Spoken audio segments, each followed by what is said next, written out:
na nyoka, niko na kichwa, kichwa ni ya mtu na macho zimejitoa nje.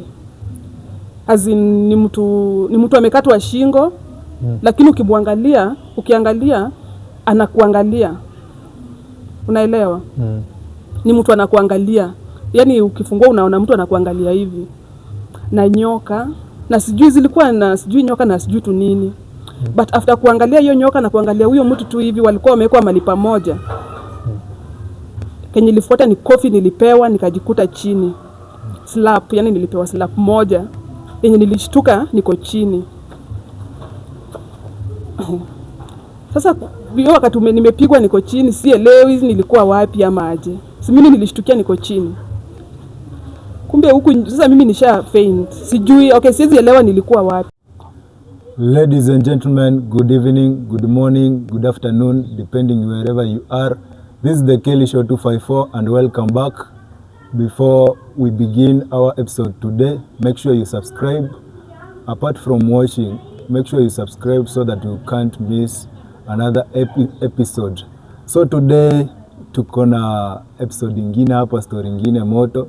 Tuko na mrembo fulani hapa, acha tuambie ni nani, anaishi wapi, na pia tuelezee maisha yake imekuanga aje. So stay tuned. Mambo mrembo? Salama sana. Tunaweza kujua unaitwa aje? Kwa majina ni Monica Akinyi. Mimi ni mzaliwa wa Kisumu, but Nairobi hapa nakaa mahali naitwa Kawangware. So umekaa Nairobi for how long? Sasa ni sasa ni 5 years. 5 years nikiwa huku Nairobi. Nimekuwa kama msichana wa nyumba, but so niko na story yenye nataka nipeane siku ya leo. Imekuwa last year Januari hapo. So nilikuwa nafanya kazi ya nyumba kwingine na nikaacha, nikaenda nyumbani.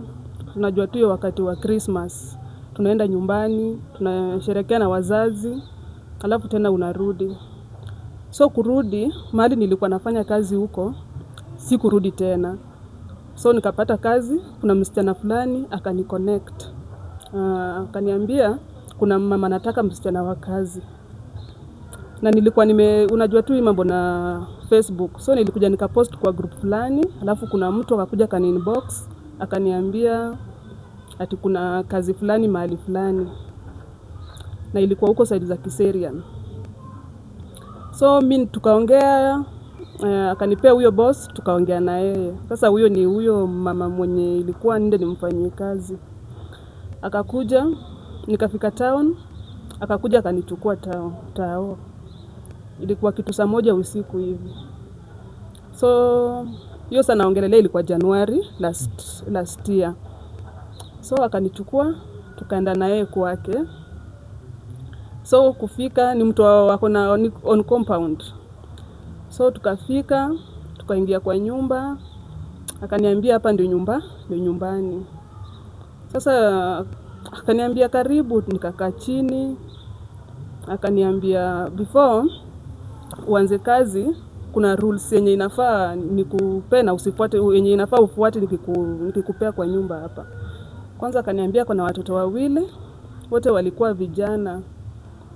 Mkubwa alikuwa grade 4 na mdogo alikuwa grade 1.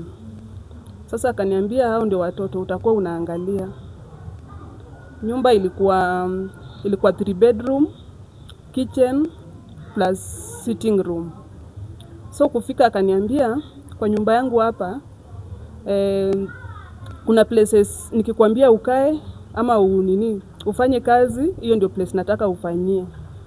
But rule number 1 akaniambia nisiwahi ingia kwa room yake. Na hiyo ni kawaida kama wasichana wa kazi. Wengine wanaambiwa usiingie kwa room yetu. Na wengine wanakuanga free, wanakuambia ingia tu uoshe. Sasa mimi niliambiwa usiwahi ingia kwa bedroom yangu. Na mimi nikafuata vile nilikuwa nimeambiwa. Ya pili akaniambia nisifue manguo zake. Manguo zake yeye hujifulia. So nisiwahi shika hata kama amezianika mvua inanyesha, nisiwahi zitoa nje. Niziache tu zinyeshewe tu hapo.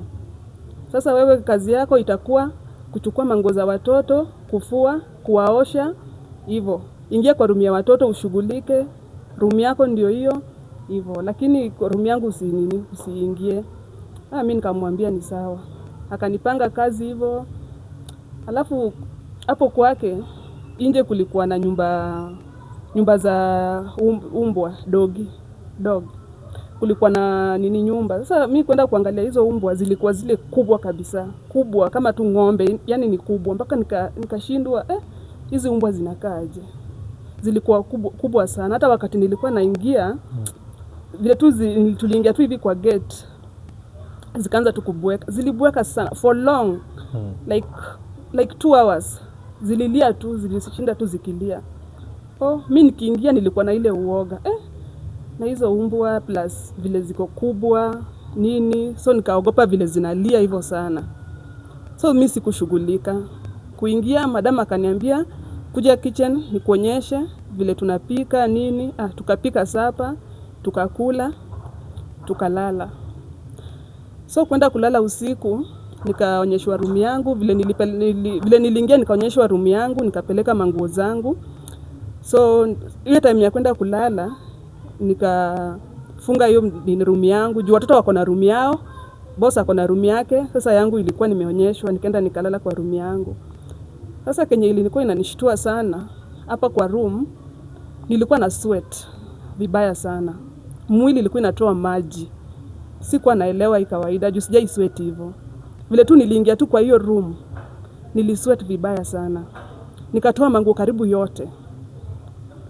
Nikashindwa hata kama hii si ya kawaida. Na nikiwa kitchen, hata wakati niliingia ilikuwa tu sawa. But nimeingia kwa hii room yangu, nikatoa manguo, nikaenda kulala. Usingizi likataa. Nilijaribu, hakuna. Kuangalia saa nashtukia ni saa 8 na sijafunga hata macho. Sasa nikashindwa na mwili ni maji yote. Nafanya tu hivi kwa nini na inamwagika tu chini. So nilikuwa na sweat yenye sikuwa naelewa. Sasa nikashindwa kulala. Kufika kitu 5 ndio usingizi kakakuja. Sweating ilikuwa sasa ni kama inaisha inarudi chini. Sasa ni ile sasa usingizi inakuja. Kufika saa 12 nikasikia mlango inagongwa na nguvu. Iligongwa na nguvu mpaka nikashtuka. Juu sasa ndio nilikuwa nalala. Sasa nilikuwa ile ndani ya usingizi kabisa. But alikuja kagonga mlango. Ati bado nalala mpaka saa hii. Nilikwambia kuamka ni 5:30. Juu nilishtuka na pia nilikuwa nimelala late sana. Sikumwambia anything. Niliamka, nikafungua mlango, nikamwambia madam pole. Nilikuwa nimechoka na usingizi nikaa imepita na mimi. Akaanza tu kunipigia kelele. Ati wewe utafanya kazi hapa kweli? Nikamwambia hapana, nisamee. Na ni siku ya kwanza. Nikamwambia unisamee, nitaendelea na kufanya kazi. So kufika hiyo asubuhi ilikuwa Saturday. Watu wao wako wanaenda shule. Sasa huyu madam kenye alikuja kaniambia hiyo asubuhi, kwanza aliniambia hakuna off. Hakuna off. Kazi unafanya kazi kila siku. Hakuna kutoka nje. Shopping kila kitu iko hapa ndani. Hakuna kutoka nje. Nikasikia ni kama sasa nikaanza kuogopa. Nikamuuliza ati mbona hakuna off. Na mbona niliongea na ule akaniambia ati kuna off ya Sunday. Akaniambia nimesema hakuna off. Wewe ufanye kazi. Ya pili kenye ilikuwa inanisumbua sana, nyumba haina network. Nilikuwa najaribu nipigie mtu haingii, inakatika tu. Nipigie mamangu haingii, inakatika. Sasa nilikuwa nashindwa na nyumba yenyewe inakaa aje. Mimi naye nikavumilia, nikamwambia Mungu anipe nguvu juu nifanye kazi. Huyo mama hiyo Saturday akaniambia anatoka. Na alishinda akirudia akisema usiingie kwa room yangu. Manguo zangu usiguze, nitakuwa najioshea. Na ikifika time fulani kitu saa 5 tunatoanga chakula kwa fridge. Kuna kunga na fridge nyingine hapo kubwa, kuna hizi kuku zimewekwa hapo. Hizo kuku ndo tutakuwa tunachukua 2 kila siku na mchele tunapikia dogi. Sasa mimi nikafanya tu vile niliambiwa nifanye. Nilikuwa nafanya vile nilipangwa kwa hiyo nyumba. Hiyo room sikuwa naingia. So ikafika siku fulani nilikuwa nataka nioshe nyumba. Ilikuwa like after 2 days. niko na hiyo sasa, hiyo 2 days ilikuwa sasa ilikuwa Monday. Nikaamka nikatayarisha watoto wakaenda shule. Yeye alikuwa na make sure kila siku ananiambia usiingie kwa room yangu, na nikifua mango zangu usianue. Nitarudi nizianue mwenyewe. Na zikinyeshewa? Aliniambia nisiguze, hata kama mvua inakuja, hata inyeshewe, hata kama imekauka nisishike. For which mimi sikuwahi shika, sikuwahi shughulika na vitu zake. Alikuwa anakaa peke yake ama alikuwa anakaa na bwanake? Hakuwa na bwana, alikuwa tu single mother hivyo na watoto 2. Sasa mimi vile aliniambia nikafuata, sikuwahi anua manguo zake wala kushika. Sasa mimi naye napendanga ile like nikienda kulala lazima pia niombe, unaona. Sasa kufika hiyo Tuesday nikashughulika, nikawapeleka watoto, wakakuja wakachukuliwa na huyo watchman wao, akawafungulia gate, wakachukua gari hapo kwa gate.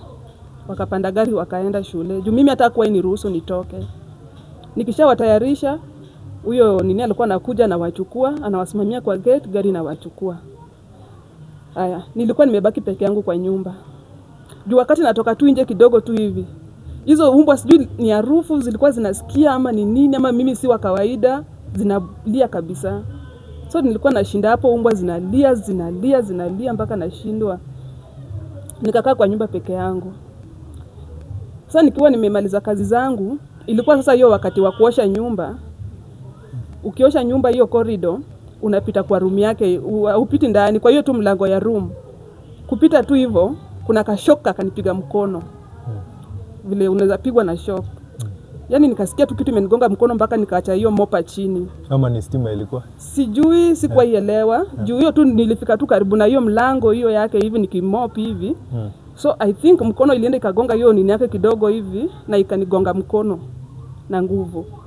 Na nguvu kabisa. Sasa nikatupa hiyo kitu chini, nikasikia, nikaishika hivi, nikakimbia, nikapiga nduru. Vile nilipiga nduru hivyo, hizo dogi zikaanza kubweka sasa. Zikaanza tena kulia. Zinalia tu hata kama mwanadamu, sikuwahi sauti tu ni kama unadhani mtu analia nje. Unaona? Sasa vile ilinipiga nikaacha, nikaenda nikakaa huko sitting room. Kukaa huku nikasikia ni kama kitu imeanguka kwa nyumba na nguvu kabisa, na sikujua imeanguka na wapi. Nikaenda nikaangalia kitchen, sikuona kitu yoyote. Nikaenda kwa room ya watoto, sikuona. Nikaenda kwa room yangu, sikuona anything. Sasa sikujua ni nini imeanguka hivyo. Nikasema maybe ni room yake. Sasa kenye ilikuja kanipea wasiwasi. Huyu mama ikifika usiku yeye halali. Na mimi ikifikanga hiyo usiku nikitaka kulala lazima niombe. Juu mimi nimezaliwa, unajua tu mamangu ni a prayerful woman, na nimelelewa na mamangu tukifunzwa mambo na maombi. Ukienda kulala lazima uombe, ukinini kuamka hivyo. Sasa nikiomba nilikuwa nasikia huyu mama ni kama hataki. Time tu nimeanza kuomba anafungua mlango. Nikitaka niombe tu polepole. Halali, anatembea kwa nyumba karibu the whole night. Yeye halali. Juu nilikuwa nashuku ni mama. Juu nasikia tu vitu tu zina kwa nyumba, zinatembea tu kwa nyumba. So kuna siku nikasikia zimekuwa too much. Hiyo ni sasa nimemaliza ni wiki moja. Nikaona kama hiyo kelele imezidi kwa nyumba. Nikaenda nikafungua hiyo room yangu kidogo nione ni nini. Kufungua nikaona tu ni light, sikuona chochote. Sikuona anything like kuna kitu natembea, but nikiwa ndani nasikia ni kama watu wanatembea kwa ndani ya nyumba. Nikarudi, nikajiweka kulala, but bado sikuwa na ile usingizi. Hakuna tu siku niliwahi lala kwa hiyo nyumba na amani. Niseme nimelala kutoka hiyo time ya kulala ilikuwa saa 3 mpaka asubuhi. Hapana. Sikuwahi lala hivyo. Sikuwahi kuwa na usingizi kwa hiyo nyumba.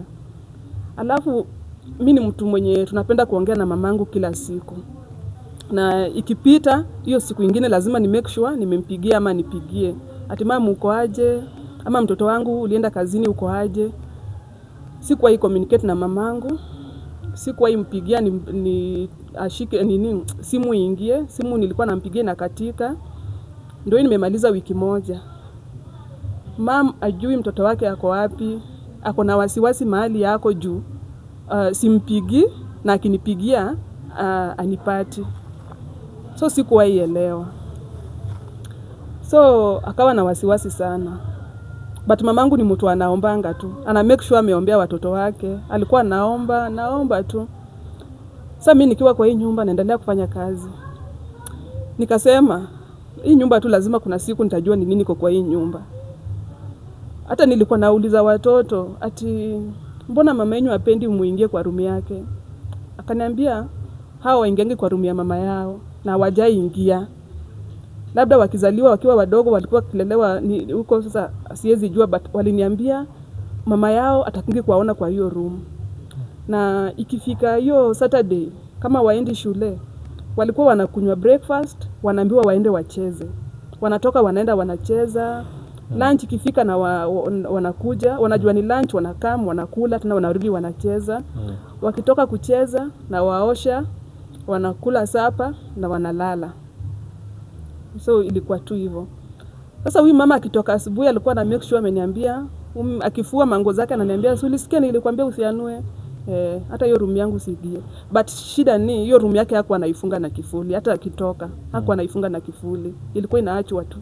Ana sukuma tu hivyo. Sasa mimi sikushughulika vile aliniambia, nikafanya shughuli zangu. So kuna siku mvua ikanyesha, mvua ilikuwa inanyesha tu hiyo nini. Sasa nikafua manguo, alifua manguo zake, mimi nikafua zetu. So nikaanua manguo zetu. Nikasema acha nianue zetu niende nikunje. Na sasa niko na like kitu naniambia enda tu muanulie, hizo zilikuwa tu stories za kitambo. Kitu naniambia hapana, acha na tu. Hapo ni after how long? 2 weeks. Sasa kitu 2 weeks imeisha. Tumeingia sasa 2 weeks. 2 weeks tumeingia 2 weeks. Ndio sasa nikakuwa na ile like nitaenda kumwanulia manguo zake. But kitu ilikuja ikaniambia hapana, usiguze hizo manguo vile uliambiwa. Kitu naye ananiambia hapana, nataka kujua ni kwa nini huyu mama atakangi niguze manguo zake ama sasa hakutakanga.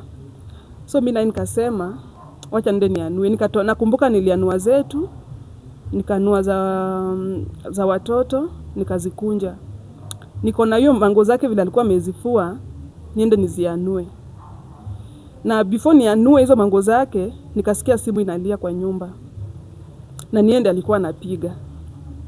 Sasa sikuwa naelewa, huyu mama akinipigia simu, tuna communicate kwa simu, tunaongea. Lakini mtu yeyote hatuwezi ongea. Niendo tunaweza ongea na yeye. Sasa huyu mama akanipigia simu, akaniambia, "Unaelewa nilikwambia usianue manguo zangu." Sasa nikashtuka kabisa, ni kama ako karibu ananiona. Nikasema, mbona nilikuwa naenda kuanua manguo na akanipigia? Kwa hivyo ni mtu ananiona ama? Sasa nikawa na hiyo uoga sana. Kulikuwa na nikuulize, kulikuwa na CCTV hapo? Kulikuwa na sikuwahi jua iko nje. Hiyo lakini kwa nyumba? Kwa nyumba nayo ilikuwa na, but nilikuja nikajua late. Sikujua hiyo wakati niliingia. Bado sikuwa najua. Juu kuna wale wanakujanga wananga hizo mashughuli za kunini kuangalia. Sasa wewe unakuja unafanya kazi yako. So yeye akaniambia, "Kumbuke nilikwambia usiwahi anua manguo zangu hata kama kunanyesha aje." Sasa hiyo time tu nilikuwa naenda kuanua manguo zake ndiye aliniambia. Sasa sikushughulika, nikarudi kwa nyumba, nikakaa chini nikaanza kufikiria. Nikaanza kujiuliza maswali. Mbona siwezi ongea na mamangu ama mtu yeyote? Na mbona huyu mama amenipigia direct, tumeongea vizuri? So akakuja, nikataka kumuuliza. Sasa huyu mama kuna hiyo siku yenye nilikuwa nimuulize, akatoka kazi, akaingia kwa room yake akachange, akaoga akachange, akakuja sitting room. Nilikuwa sasa kitchen napika. Akanisalamia, akaniambia watoto wako aje, nikamwambia wako vizuri, hata washakula, wako room yao wameshafanya homework, wanataka kulala. Sasa huyu mama vile alikuja hiyo kitchen, alikuja kama amevaa trouser bure. Ilikuwa trouser na juu hakuwa amevaa anything. Alikuwa hivyo. Alikuwa uchi. Hata bra hakuwa amevaa. Mimi nikamuona nikashtuka. Kuangalia mwili ya huyu mama niko na tu matatu nyingi kwa mwili. Tatu kiangalia ni za nyoka, ni mchoro wa nini? Hii mnyama inaitwa owl. Sijui unaijua? Naijua. Hiyo kwa Kiswahili inaitwaje? Kuna jina kwa naijua tu kwa Kizungu inaitwa macho. Hiyo. Popo, I think inaitwa popo. Si ndio? I think ni hiyo. Hiyo mchoro wa nyoka na hiyo na ilikuwa na mchoro wa kitu kama paka hivi na kapaka. Sasa nikaona kwa nini zake, hata kwa matiti, kwa mwili yake tu. Iko na hizo mchoro kila mahali. So nikamuona nikashtuka sana. Nilishtuka vile nilimuona tu hivi nikashtuka kabisa. Akaniambia ati ni nini umeniangalia hivyo? Akaniambia hapana. Juu sasa ni ule mtu hata hakuwaiogopa. Ama niliona maybe ameniona mimi pia ni dem, ana hiyo uoga, anavaa vile anataka juu nyumba ni yake. So mimi naye nikamwangalia, nikaendelea na kazi yangu. Nikamwangalia tu juu mwili yote alikuwa amechora kila kitu. Akatoka na akaenda tena. So kuenda nikasikia kwa room, akaenda akafungua room ya watoto wake, akaongelesha watoto wake. Nikasikia tena mlio wa kitu imeanguka. Kama ile siku ya kwanza nilisikia kitu ilianguka, tena nikakuja nikasikia same thing imeanguka. Na nguvu inaanguka mpaka unasikia, yani kama unatetemeka. Sasa ni kama nyumba ilikuwa inatetemeka. Nikasikia kitu imeanguka. Nikatoka kitchen mbio. Niende at least na niangalie ni nini. Akaniambia, "Ni nini unatafuta?" Nikamwambia hapana. Ati rudi kitchen ukapike. Mimi nikarudi. Nikiwa na ile wasiwasi natetemeka kabisa. Nikarudi kitchen. Kurudi nikakaa nikazima gas. Nikasimama nikasema hapana. Ya kwanza nilisikia sikuona kitu. Lakini ya pili leo kama hako tena imekuwa mbaya zaidi. Nikanyamaza. Ikafika time ya kwenda kulala. Nikajaribu acha tu niombe. Juu nilikuwa nashindwa kama nataka tu kuomba. Sijui alikuwa anajua aje. Juu hata sikuwa natoa sauti. Alikuwa na make sure hiyo time kama tunaenda kulala anafungua kila room ya watoto na room yangu. Ana make sure anafungua aangalie. Sasa mimi nilikujanga nikauliza watoto waliniambianga mimi mama yangu atakangi tuingie kwa room yake na hataki. Na hata wewe auntie usiingienge kwa room ya mama atakangi. Nikawaambia sababu ni nini? Ati hata hao wajui, but mama yao amegrow na hao akiwaambianga tu msiwahi ingia kwa room yangu. Hivyo na hivyo ndio wamelelewa na wanajuanga hawatawahi ingia. So ikafika siku hiyo sasa ninaelekea 3 weeks. 3 weeks mamangu ako na wasiwasi nyumbani. Huyu mtoto wangu ako sawa mahali yako. Sasa alikuwa na wasiwasi kabisa tuongee 3 weeks hatujaongea na mama. Off sipewi. Sitoki vile niliingia kwa hiyo compound sikuwahi toka. Nikawa na wasiwasi sana. Sasa sijui ni maombi mamangu nilikuwa inanisaidia akiwa nyumbani ama ni nini. Sasa after 3 weeks nikasema hapa sikai. Ni kama niko jela. Juu off sina ni kufanya kazi kwa nyumba utoke hata kama maybe hauna kazi imeisha, hakubali utoke, uko tu kwa nyumba hapo na siwezi ongea na mamangu, network pia hakuna na akinipiga. Sasa hizo ndio vitu zilikuwa zinanipea stress sana kwa hiyo nyumba.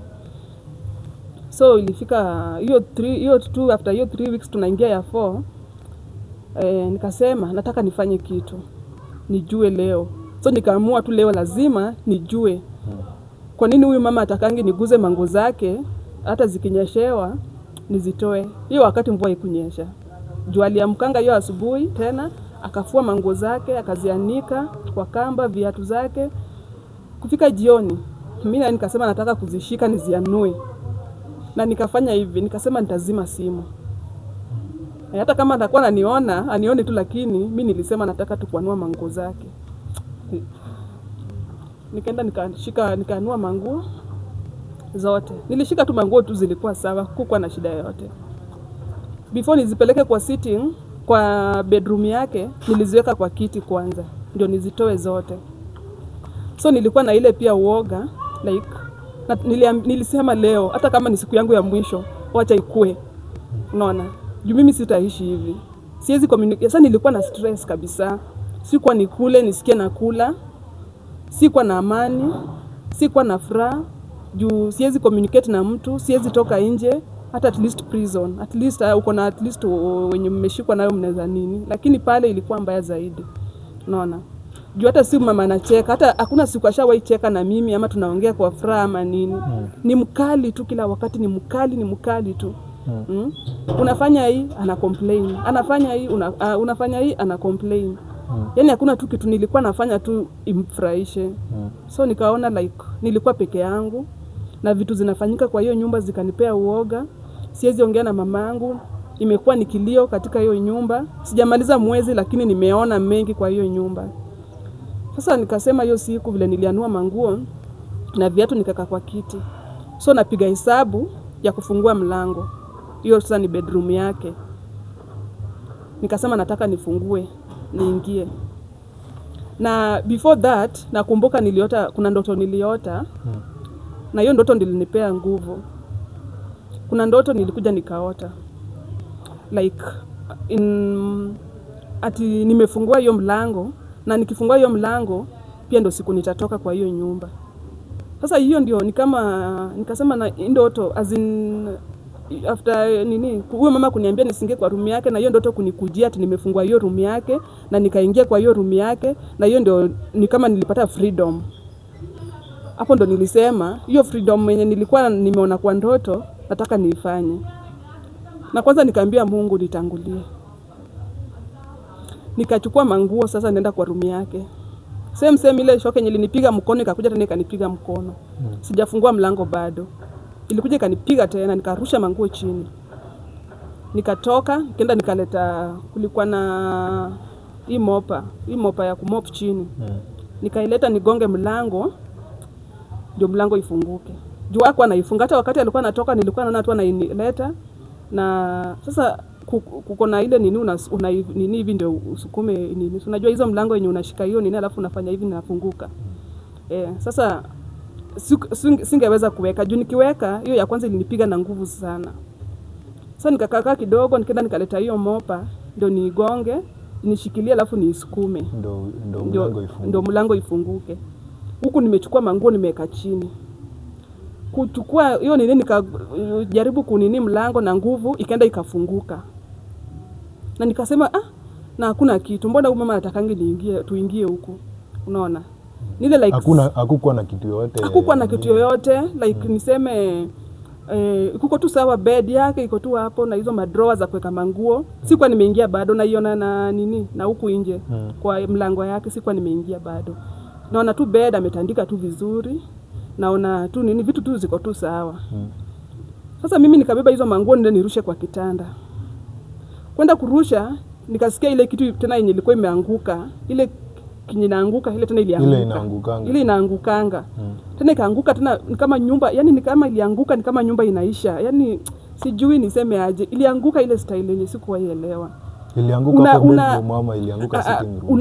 Unasikia hiyo sauti ya kitu imeanguka, but hujui imeanguka wapi. Unaweza tembea nyumba yote uangalie au upati. Unasikia na huko chini. Sasa unasikia imeanguka mpaka unasikia wewe mwenyewe, yani ni kama nyumba inatingika. Mpaka usikie tu mpaka yani unasema we kuko aje. Sasa nikasikia tena hiyo kitu ilienda ikaanguka chini. Sasa kuanguka nikashtuka kabisa. Sasa nikaisha. Nikaweka hizo manguo chini. Mlango ikaenda kajifunga. Sasa hiyo mlango ikakuja vile ilinda ikajifunga tena ikakuja kajinini. Sasa nilikuwa nimeishikilia. Sikuwa nimeifunga nikiingia. Nikaenda nikaingia. Sasa nikaenda nikaishikilia na kitu hapo ndio isijifunge nikiwa ndani. Ikae tu wazi hapo hivyo. Nikasema vile niliweka hizo manguo nikasema sijui nimkunjie ama niwache tu atakuja kukunja. Juu ilifika mpaka ile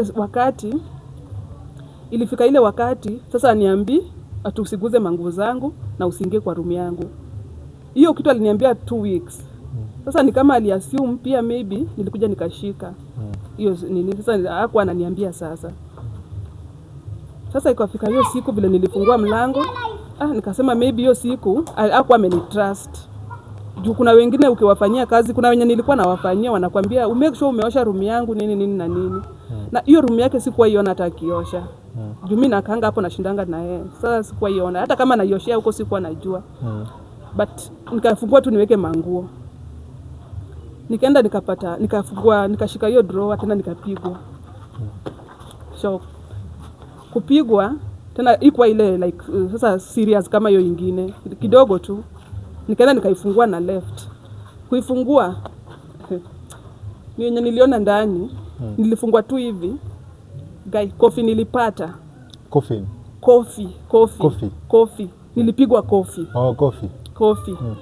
Nilipigwa kofi niliona nyoka niko na kichwa, inakaa kichwa ni ya mtu na macho zimejitoa nje. Ni mtu amekatwa shingo, lakini ukiangalia anakuangalia. Unaelewa? Ni mtu anakuangalia. Yaani ukifungua unaona mtu anakuangalia hivi. Na nyoka, na sijui zilikuwa na sijui nyoka na sijui tu nini. But after kuangalia hiyo nyoka na kuangalia huyo mtu tu hivi, walikuwa wamewekwa mahali pamoja. Kenye nilifuata ni kofi nilipewa, nikajikuta chini. Slap, yani nilipewa slap moja. Yenye nilishtuka niko chini. Sasa hiyo wakati nimepigwa niko chini, sielewi nilikuwa wapi ama aje. Si mimi nilishtukia niko chini. Kumbe huku sasa mimi nisha faint. Sijui, okay, siwezi elewa nilikuwa wapi. Juu mimi after nimepigwa hiyo kofi si niko chini, juu sikuwahi amka. Nilikuja nikajisikia juu ilikuwa kitu saa 10 hivi. Watoto walikuwa wanatoka saa 10:30. Sasa hiyo saa 10 nilikuwa chini. Nilikuja nikajisikia kesho asubuhi. After huyo mama alikuja, nikatolewa, nikajipata kwa bedi yangu. Watoto walitoka shule. Kukuja, huyo mwenye anawaletanga wakawafungulia wakaingia kwa nyumba. Watoto wakashindwa auntie ako wapi? Auntie ako wapi? Juu sasa hata soja hajui. Kumbe huyu mama mahali yako anajua kuna kitu sha happen. Na ni yeye ndio inafaa akuje, afanye shughuli zake, anitoe kwa hii shida yenye niko. Unaona? Anajua hata mahali yako kila kitu yenye inafanyika anajua, ni kama alikuwa anaona. Unaona? Sasa mimi vile nilikuwa nimelala hapo, sikuwa najua, sikuwa naelewa. Sana nakuja naambiwa ati watoto walikuwa wamekuja, wakauliza kwenda kuchungulia. Hiyo mlango silinda ikajifunga. Sasa hawakujua niko wapi. Wakanitafuta kwa nyumba hawaoni. Wakaingia wakakunywa chai, wakaambia huyo nini wao ati mimi sionekani. Ati mimi wajui niko wapi. Huyo soja akakuja, wakaanza kuangalia kwa nyumba, hawakunipata. But huyo soja pia alikuwa anajua. Ni kama kuna kitu alikuwa anajua. Alikuwa maybe ameambiwa. Ni kama anajua ni kitu inaendelea hapo. But walikuja wakanitafuta, nasikia walinitafuta. Sasa mama mwenye nyumba ndiye alikuja. So kukuja akapata nimelala hapo. So kulala hapo kwa hiyo room yake akanitoa. Nikabebwa nikapelekwa sasa kwa hiyo room yangu. Nilijisikia kesho asubuhi kitu saa 1. Ndio niliamka nikajisikia, ndio nikafungua macho na ni kama sasa nilikuwa like huwezi jielewa. Hujui uko wapi. Sikuwahi jua niko wapi. But nilijikuta tu nikajisikia hiyo saa 1 asubuhi. Ndio nikaamka, nikaangalia niko kwa room yangu. Na nikasema, na imekuwaje niko hapa. Sasa kufika hiyo asubuhi sana nikajisikia huyo mama akakuja kwa hiyo room. Huyo mama akaniambia, "Juu sasa umekuwa kichwa ngumu hutaki kusikia. Sasa wewe ndo nitadeal na wewe." Mimi kusikia hivyo nikamwambia, "Kwani kuna nini? Niruhusu niende. Mimi hata sitaki hiyo pesa nimefanyia. Mimi niruhusu tu nitoke niende." Akaniambia, "Hakuna mahali unaenda. Nilikwambia vizuri usiingie kwa room yangu ukakataa kusikia.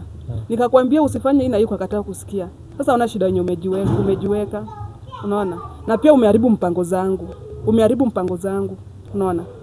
Ati sijui vitu zangu wenye mimi umeharibu. Sasa ni kama hizo vitu zake kuna vitu zilikuwa zinamwambia. Na kama mtu ameingia hapo ni kama tena umeharibu. Sasa ni kama ananiambia, alafu kitu tena nimesahau, nikikuja kwa hiyo nyumba, huyo mama alikuwa na mimba. Na mimba ilikuwa inakaa like 7 months. Ilikuwa tu kubwa inaonekana. But mimba ilikuwa ina disappear, mara hana, mara ako nayo. Juu nikiingia alikuwa akiniambia, sasa niko na watoto 2, but huyu mwingine mwenye ako kwa tumbo, sasa ndiye atakuwa but huyu nikizaa nitashughulikia. But hiyo wiki 2 tena naona tena huyu mama hana mimba. Tena tumbo inabaki tu flat. Tena hakuna. Tena kidogo tunaona tena mimba iko. Tena unaona mimba imerudi tena. Tena imerudi tu tena. Tena kubwa. Tena kidogo tena unaona hana mimba. Sasa sijui nilikuwa nakaa na nani kwa nyumba. Hivyo vile aliniambia, vile alinipata hiyo asubuhi nikaamka, akaniambia ati mimi sasa niko na wewe. Hakuna mahali unaenda. Hapo ndo nilijua ndio mwisho wangu. Na nilijua sitawahi toka tena huku. Juu huyu mama ananiambia ashapata mwenye atadeal na yeye na ni mimi. Na hapo ndo niliambia Mungu, kama kweli ni hapa ndo ulinipangia ndo maisha yangu ya mwisho, ni sawa, ufanye vile unataka. Kumbe nyumbani mama ako na stress, na mama akiona ni hivyo huwa anaomba sana. Sasa I think hiyo maombi ya mamangu ni kama ilikuwa inafanya kazi. Ilikuwa inafanya kazi. Juu after nilifika akakuja akaniambia ati niko na wewe, akanifungia kwa room, akaniambia sasa kwa room hapo ndio sitoki. Nikakaa kwa hiyo room mpaka saa 6, siwezi piga simu, siwezi fanya anything. Kwa hiyo nyumba nilikuwa tu nimekaa. So nilibaki tu mimi na Mungu wangu. Sasa hiyo ndio wakati niliambia Mungu, wacha ikuwe vile umeamua. Wacha ikuwe vile umeamua. Juu sasa ni mama alishinda akiniambia mimi nishamharibia vitu zake, inabidi aanze upya. Hivyo ndio alishinda akiniambia. Sasa hiyo tu kuomba, sijui, ilifika tu after 2 days, niko tu kwa room, hata kazi yako ananiruhusu nifanye. Niko tu kwa nyumba hapa, alikuwa ananipea chai hapo, anafungua na ananipea chai nikunywe. Na hakuwa anaruhusu nitoke nende nioge ama nini. Nilikuwa tu nimekaa kwa room yangu tu hapo. So kukaa kwa room yangu tu hapo, hata ile nguvu ya kuomba sikuwa nayo kabisa, sikuwa na nguvu ya kuomba. But sasa kuna siku ameamka usiku, sasa nikilala, hiyo saa yenye tunaamka nayo kesho yake, but sasa usiku alikuwa kama anaongea kwa nyumba, anapiga makelele peke yake. Nilikuwa nasikia na shout, anapiga makelele, ni kama analia, anapiga makelele. Nikashindwa ni nini. Nikasema sasa mimi sitafungua mlango nione ama nini, wacha tu ninyamaze kwa nyumba hapa. So vile alikuja akapiga hizo makelele, ikafika asubuhi ni kama kitu na mnyonga, kama anakuja anasema nikujeni mnisaidie, vitu kama hizo. Watoto wakilala hawaamki, vile walikuwa wamelala hivyo. Sasa ni yeye anapiga kenduru kwa nyumba, akuja saidiwe, vitu zinamnyonga hivyo. Ndio nilisikia, but ilifika asubuhi akaniambia wewe siwezi deal na wewe, toka tu uende. Nilijipata asubuhi roho imetulia, vile niliambiwa nitoke, nikachukua vitu zangu. Sikuangalia nyuma, sikuitisha hata pesa. Sikuwa hata na shilingi. Hakunilipa. Na ushamaliza mwezi. Aliniambia nishaharibu vitu zake, saa hata nilipa. Mimi hata sikushughulika. Nikatoka nje. So kutoka nje, simu yangu haikuwa na moto, vile ilizima. Sina pesa, sijui nataka niende wapi. Bora mimi nimefunguliwa nitoke. Niende. Nilijikuta nimetolewa, nikaanza kutembea. So nikatembea tu huko nje. Nikakutana na mtu, nikamueleza, alikuwa mwanaume na kama alikuwa ametoka kwa mjengo. Juu kulikuwa na mjengo fulani hapo, but niliona ni kama ndio sasa wanatoka. Nikamuongelesha, na akaniambia hata ametoka kwa mjengo na kuna pesa fulani. Nikamwambia mimi nataka nifike tu town. Na from Kiserian mpaka town ni 100. So akanipea, nikapanda gari, nikakuja hadi town. Nikatafuta hizi bureau. Nikaenda nikalala. Ndio wanitafutie kazi. Sasa hivyo ndio story yangu imefikia hapo. So acha nikuulize. Hukuenda kumshtaki polisi ama before nitoke, aliniambia nisiambie mtu chochote, na nikiambia mtu atajua. Aliniambia. Na ule rafiki yako alikuconnect uende huko? Hata yeye kwanza hata tungeweza kucommunicate nikiwa huko. Na sasa vile nilitoka hata kumtafuta ni nini, juu ni ile sasa zingine una post, mtu anakuja anaku inbox, mnachat, alafu hiyo story inaisha hivyo. Sikuwa ifuatilia hata kumuuliza anything. Yeah. So mimi nilitoka tu hivyo. Hivyo ndo nilipata freedom, akanifungulia nikatoka. Ndio hivyo nikaanza kuomba simu, nikapigia mamangu. Vile mamangu alisikia, kumbe yeye pia ndiye akaanza kuniambia, alikuwa hata na fast akiomba. So ni kama ninaona ni maombi ya mamangu ni kama ilisaidia sana. Juu sijui kama si mamangu ama maombi ya mamangu, sijui hata ningekufa ama ningefanyiwa aje. Na huyo mama alikuja kukutafuta baadaye ama kukupigia simu? Hakuwahi nitafuta. Hakuwahi nipigia hata simu, but Kenya aliniambianga tu ni moja, ati na utoke na usiambie mtu yoyote kenye umeona. Hiyo aliniambia. Na nikasema hiyo nilikuwa nikiogopa. Hiyo wakati nilikuwa ninaogopa, like sikuwahi ambia. Hata mamangu sikumwambia. Sikuambia mtu yoyote hiyo wakati bado.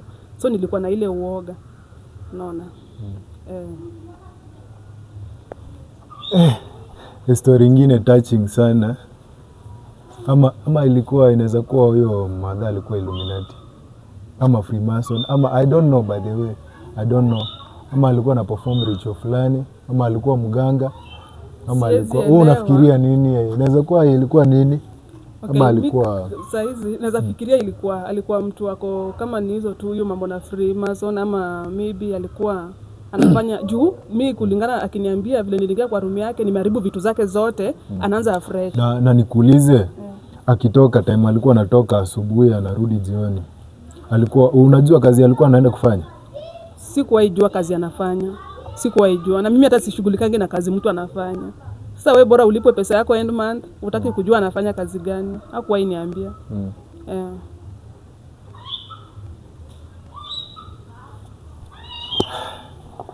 Msikilizaji, now tuambie, what do you think? Inaweza kuwa ilikuwa nini?